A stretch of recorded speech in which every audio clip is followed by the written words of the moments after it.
Good morning all of you. D2 academy में आपका हार्दिक स्वागत। My name is Sohan Singh Rajput from model school Semal. तो आज हम अपने जो प्रेजेंट सिंपल प्रेजेंट टेंस जो चल रहा था उसका पार्ट 2 पढ़ेंगे। कि मैंने आपको पिछली जो कक्षा थी उसमें बताया कि इस टेंस की पहचान क्या होती है, सभी फॉर्मूले भी बता दिए थे। अब जो आज हम पढ़ेंगे कि एग्जाम में किस तरीके से इस टेंस के से संबंधित जो क्वेश्चन आते हैं उनको हमें कैसे करना और कैसे यह पता लगाना कि ये जो सेंटेंस है सिंपल प्रेजेंट टेंस का है। तो आज हम चर्चा करते हैं। सबसे पहले मैंने आपको कुछ टाइम एक्सप्रेसिंग एडवर्ब्स के बारे में बताया था, तो एक बार थोड़ा सा इसको देख लेते हैं। कौन कौन सी जो अगर टाइम एक्सप्रेसिंग जो एडवर्ब्स होगी सेंटेंस के अंदर तो हमें यह पता चल जाएगा कि यह वाक्य सिंपल प्रेजेंट टेंस का है। तो हम देख लेते हैं एक बार।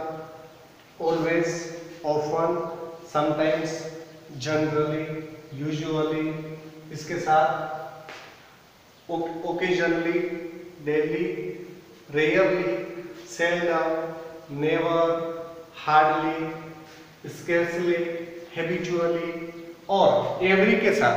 अगर एवरी के साथ day, every night, every month, every year, every week, every morning और एवरी इवनिंग अगर है वाक्य के अंदर तो वह वाक्य किस में होगा? अपने सिंपल प्रेजेंट टेंस के अंदर होगा या प्रेजेंट इंडेफिनिट टेंस के अंदर होगा। और उसके साथ ही अगर सेंटेंस में once a month, once a year, once a week और वंस अ डे, ये जो एडवर्ब्स है तो वो भी किस में होगा? सिंपल प्रेजेंट टेंस में। इसके साथ twice a day, twice a month और ट्वाइस अ वीक अगर यह शब्द है, यह एडवर्ब है अगर सेंटेंस में तो वह वाक्य सिंपल प्रेजेंट टेंस होगा। इसके साथ और देख लेते हैं कुछ। ईच के साथ भी अगर डे, मंथ ऐसा, each day, each month, each year, each week ऐसा कुछ है अगर सेंटेंस में तो हमें यह अनुमान लगाना कि वह वाक्य किसमें होगा? अपने सिंपल प्रेजेंट टेंस में। ये तो हो गया इसकी पहचान। अंग्रेजी में ये शब्द आएंगे तो हमें इसमें करना। अब दोस्तों हमें ये भी पता लगाना है एग्जाम के अंदर कि जो सेंटेंस दे रखा है टेंस में वो कौन सा टाइप है। यानी कि सेंटेंस हमारा अफर्मेटिव है, नेगेटिव है, इंटेरोगेटिव यस नो है या इंटेरोगेटिव डब्ल्यूएच है या सेंटेंस इंटेरोगेटिव नेगेटिव है। तो दोस्तों आपके लिए मैंने एक एग्जांपल लिया है ना, तो उसको देखकर उस ब्रैकेट्स में जो वर्ब दे रखी कुछ ऐसी पहचान है जिसको देखकर हम अनुमान लगा लेते हैं कि यह वाक्य किसमें है। जैसे कि अगर अफर्मेटिव सेंटेंस होगा एग्जाम में तो उसमें क्या होगा? जैसे कि सबसे पहले हमारा काम है हमें ये पता लगाना कि भाई ये सेंटेंस इसमें कौन से टेंस में। तो सबसे पहले हमें क्या है? ऑलवेज। ऑलवेज देखिए, अब ऑलवेज हमारा किस टेंस में?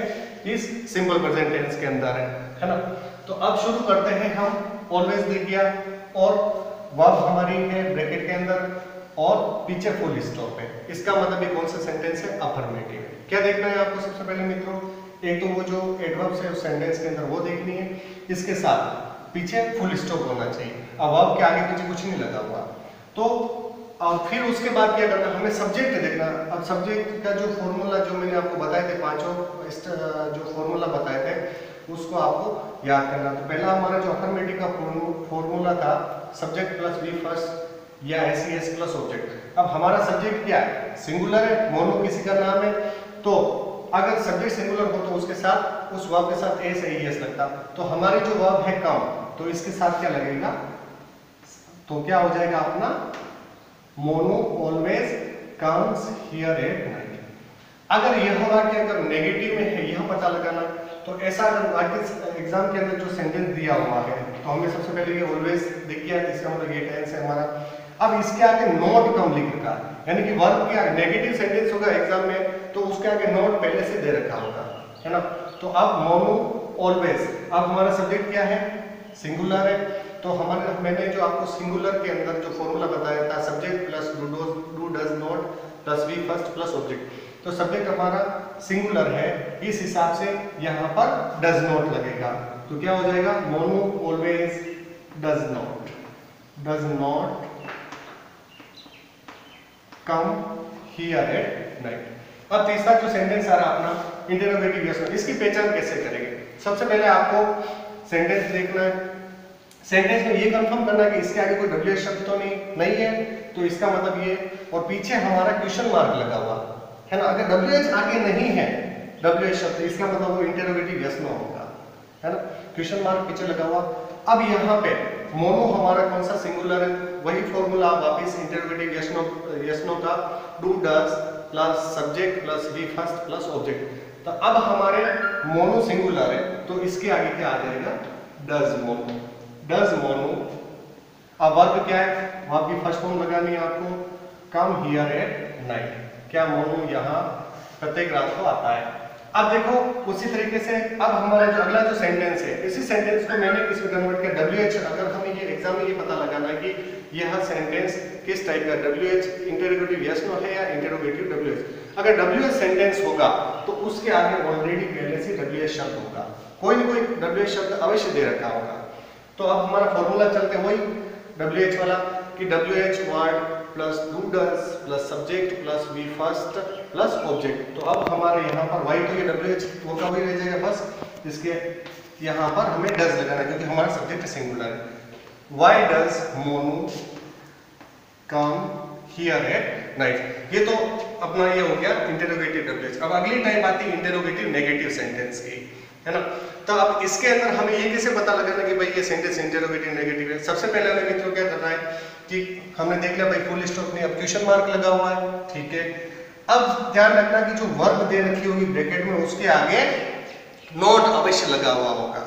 अगर नोट आगे लगा हुआ है इसका मतलब ये किसमें होगा, देखो क्वेश्चन मार्क इंटरोगेटिव और नोट आगे है तो ये सेंटेंस टाइप हो जाएगी अपनी इंटरोगेटिव नेगेटिव, है ना। अब क्या करेंगे हम, मोनो हमारा सिंगुलर, वो का वही formula do does plus subject plus not, not के बाद हमें जो वर्ब है लगानी, तो क्या हो जाएगा हमारा नॉट कम, है ना। Does mono not come here at night. अब अगला वाक्य, ये तो हमारे टाइप्स ऑफ सेंटेंस हो गए जिसके अंदर क्या आ रहा था, टाइम एक्सप्रेसिंग एडवर्ब्स। इसकी सहायता से हम पता लगा रहे थे कि भाई यह जो सेंटेंस है इसमें है सिंपल प्रेजेंट टेंस में है, ठीक है। अब बात करते हैं हम यूनिवर्सल सत्य, नैसर्गिक सत्य या शाश्वत सत्य भी बोला जाता है। ऐसा सत्य या ऐसा जो वाक्य है जो मतलब यह शो करता है कि वह कहीं पर भी बोले वो बात सत्य, यूनिवर्सल सत्य, कहीं पर भी बोलो, है ना, तो वो सत्य है, वह इसमें आता है। जैसे मान लो मैं उदाहरण, the sun rise in the east. हमें पता है कि सूर्य पूर्व से उदय होता है, ये यूनिवर्सल सत्य, चाहे आप यहाँ बोलो, अमेरिका में बोलो, कहीं पर भी बोलो, बात वो की वही है क्योंकि सूर्य हमेशा पूर्व से ही उदय होता है ना। अब बात करते हैं हम द सन, पहले फिर ये हमारा कंफर्म हो गया भाई ये यूनिवर्सल ट्रुथ है। अब ये देखना है कि हमारा फिर देखना है आपको सब्जेक्ट को, सब्जेक्ट किस फॉर्म में, अगर सिंगुलर है तो उसके साथ और प्लूरल है उसके साथ क्या लगाना है वो देखना है। अब हमारा सिंगुलर है तो राइज का हो जाएगा राइजेस। हमें ब्रैकेट में वर्ब की first form, second form, third form उससे कोई लेना देना नहीं, है ना। सेकंड फॉर्म होती है, थर्ड फॉर्म, तो भी हमें क्या लगाना है, subject plus V first s, तो राइजेस हो जाएगा। अब उसी तरीके से दूसरा सेंटेंस आता है, जैसे ये पूरा हो गया, the sun rises in the east, सूर्य पूर्व में उदय होता है। अब अगला आता है वाटर, पानी। अब जो बॉयल जो हमारी वर्ब है 800 डिग्री सेल्सियस, यानी कि ये जो सिद्धांत है साइंस का कि भाई 100 डिग्री सेल्सियस पे पानी उबलना प्रारंभ कर देता है, तो वाटर इसका हो जाएगा बॉइल्स।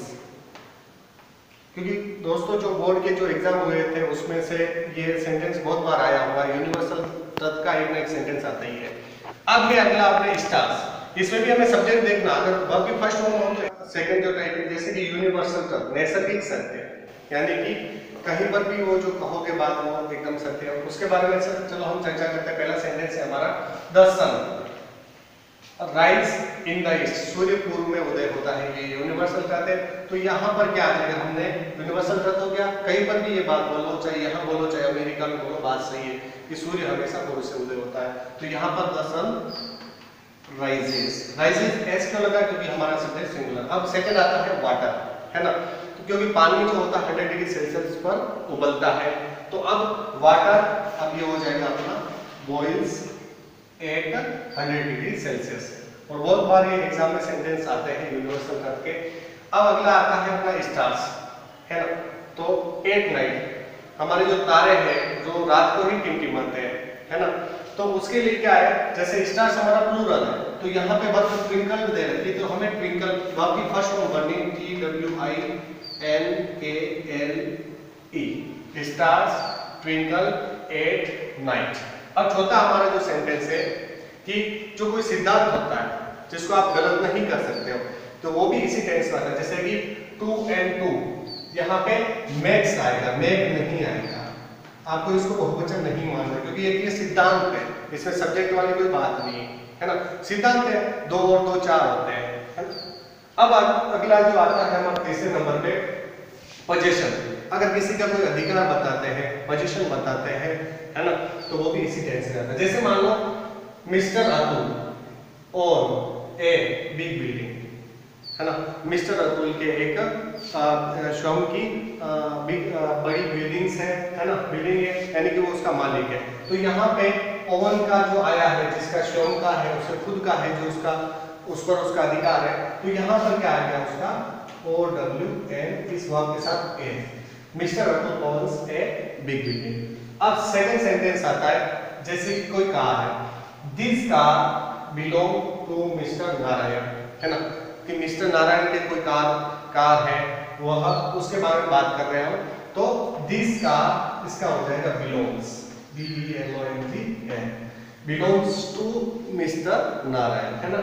अब अगला आता है आपका हमारे कि चौथा जो टाइप आता है, जिसमें रूल के अंदर, चौथे रूल के अंदर क्या है कि अगर वाक्य में मेंटल एक्टिविटी दे रखी हो, इमोशंस दे रखा हो, फीलिंग्स दे रखी हो, तो वो भी इसी टेंस के अंदर गिने जाते हैं। अब बात करते हैं हम सबसे पहले वी, है ना, बिलीव्ड आगे इन गॉड, हम ईश्वर में विश्वास करते हैं। ये क्या है, हमारे इमोशंस है, हमारा भाव है ना। तो यानी कि वी BELIEVE बिलीव आएगा। क्यों आएगा बिलीव? क्योंकि यहाँ पर जो विश्वास करते हैं हम ईश्वर में, लेकिन हमारा जो सब्जेक्ट है जो प्लूरल है, इसीलिए यहाँ पे वर्ब की फर्स्ट फॉर्म आएगी, है ना। अगला जो सेंटेंस है हमारा कि I consider that Mohan is a good player, मैं मानता हूँ, मेरी भावना है मोहन के प्रति क्या है कि मैं मानता हूँ कि मोहन एक अच्छा खिलाड़ी है। अब यहाँ पर जो कंसीडर डॉट सेकंड फॉर्म दे रखी है, लेकिन आपको क्या पढ़ना है, फर्स्ट फॉर्म पढ़नी है। इसमें ICO कंसीडर CONSIDERE,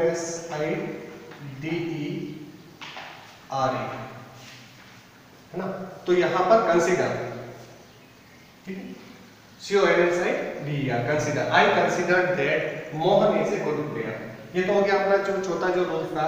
अब अगला जो हम आते हैं, अगर वाक्य के अंदर अगर कंडीशनल सेंटेंस, कंडीशनल यानी कि कोई शर्त वाले जो सेंटेंस है, वो भी इसी टेंस में आते हैं। अब वो जो शर्त वाले जो कोई भी सेंटेंस होगा, वो if, when, till, until, unless से शुरू होगा।